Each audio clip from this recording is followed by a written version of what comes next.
आप सभी को जय श्री राम।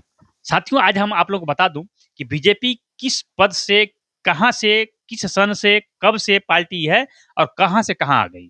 बीजेपी की मैं पूरी आज कुंडली खंगाल लाया हूं और मैं आप लोगों को बताऊंगा कि बीजेपी पार्टी कब बनी, कैसे बनी और कहां से कहां आई, किसका नाम लिया, किससे प्रेम किया। और इसी के विपक्ष में देखा जाए तो कांग्रेस ने किससे प्रेम किया और किसका विरोध किया, कहां से कहां आ गई। समाजवादी ने किसका विरोध किया, कहां से कहां चली गई। और बिहार के लालू प्रसाद यादव ने क्या किया, क्या रोका और कहां से कहां चले गए। तो आते हैं मेन मुद्दे पर। भारतीय जनता पार्टी 1980 में आधिकारिक रूप से पार्टी का निर्माण हुआ, जिसमें पार्टी केवल 2 सीटों पर लोकसभा सीटें जीत सकी।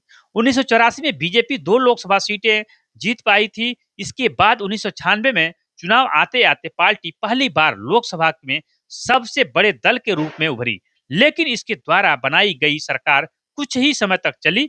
भारतीय जनता पार्टी एक राष्ट्रवादी पार्टी है जो भारत को एक सुदृढ़, समृद्ध एवं शक्तिशाली राष्ट्र के रूप में विश्व पटल पर स्थापित करने के लिए कृत संकल्प है।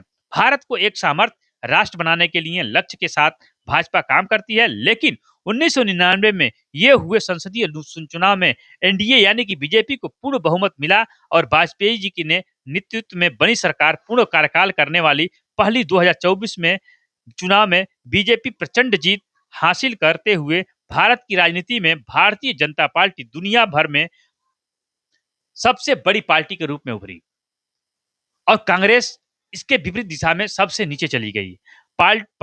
पॉलिटिक्स के स्टूडेंट के लिए स्टडी का विषय है।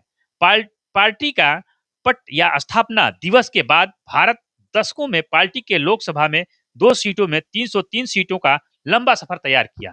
यह है बीजेपी की जन्म कुंडली। और मैं आप लोगों को बता दूं कि बीजेपी की जन्म कुंडली कैसे इतना है। बीजेपी जब 1984 में जब ये पार्टी का गठन हुआ, तभी से ये राम मंदिर का मैटर सुलझता उलझता चला गया और आकर के 1990 के दशक में उस मैटर को कल्याण सिंह द्वारा उलझा दिया गया। और कल्याण सिंह जब उस समय मुख्यमंत्री थे और जब कार्यसेवकों ने उस ढांचे को ढाहने का प्रयास किया, तो ऊपर से फोन आया कि वहां पे पुलिस प्रशासन लगाई जाए, गोली चलवाई जाए। लेकिन उन्होंने कहा कि मैं अपने ऐसे कुर्सी को कुर्बान कर दूंगा जो मैं कार्यसेवकों पे गोली नहीं चलवा सकता। और उन्होंने अपनी सीट गद्दी को छोड़ दिया और अपने मुख्यमंत्री पद से इस्तीफा दे दिया। लेकिन वहीं देखा जाए उत्तर प्रदेश की सबसे बड़ी पार्टी कही जाने वाली समाजवादी पार्टी, जो लोहिया पार्टी से निकल करके बनी थी, वही लोहिया पार्टी के संस्थापक मुलायम सिंह यादव ने उन कार्यसेवकों, निहत्थे कार्यसेवकों पर गोली चलवाई, जो सरजू को लाल करा दिया। लेकिन इसका परिणाम उनको भुगतना पड़ा और भुगतना ऐसे पड़ा कि बड़े मंच पर बेटे ने बाप को धक्का मार करके बाहर कर दिया,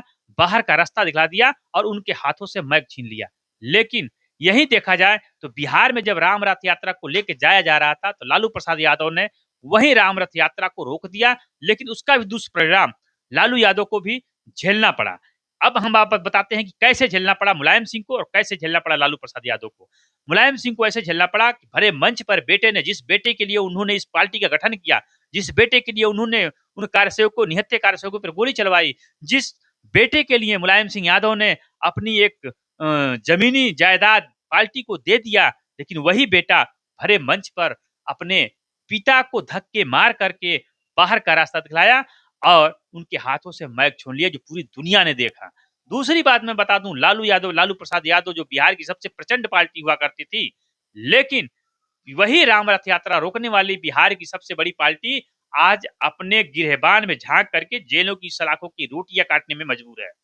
वही लालू प्रसाद यादव जो कहते थे कि मुसलमान हमारे हैं, हम मुसलमानों के हैं, वही लालू प्रसाद यादव आज जेल के बेल पर बाहर निकले हुए हैं। आज उनकी पार्टियां टूट चुकी है, बिखर चुकी है, बर्बाद हो चुकी है। बाप ने बड़े बेटे को घर से बाहर निकाल दिया है, भाई का भाई दुश्मन बना हुआ, बेटे का बाप दुश्मन बना हुआ, बाप का बेटा दुश्मन बना हुआ है। ये है राम विरोधियों की हालत।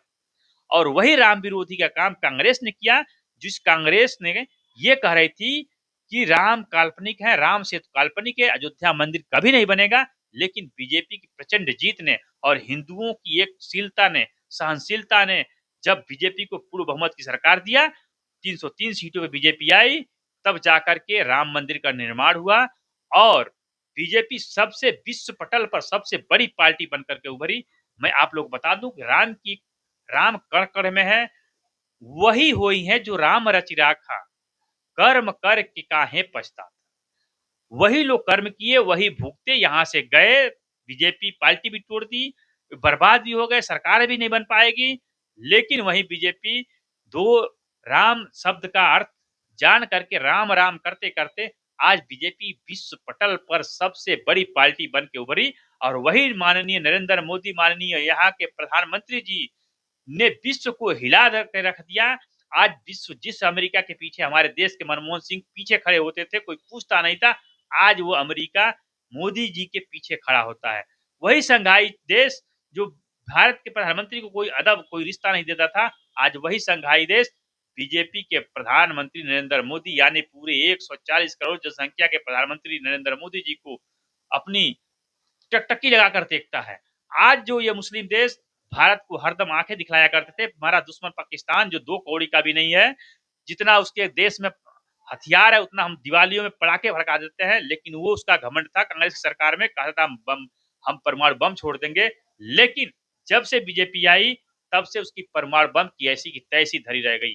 वही जाकिर नाइक जो भारत में रह करके कांग्रेस के शासनकाल में उसकी एक नेट चलता था, एक उसका चैनल चलता था जो हिंदुओं के खिलाफ हर वक्त गंदी बयानबाजी किया करता था। लेकिन बीजेपी की सरकार आने से पहले जब उसको पता चल गया कि हम जेल में चले जाएंगे, बीजेपी के आने से पहले वो देश छोड़कर फरार हो गया। तो ये है बीजेपी की जलवा। बीजेपी राष्ट्र हित में काम करती है, देश हित में काम करती है, सुरक्षा हित में काम करती है। हम सब बीजेपी के साथ हैं।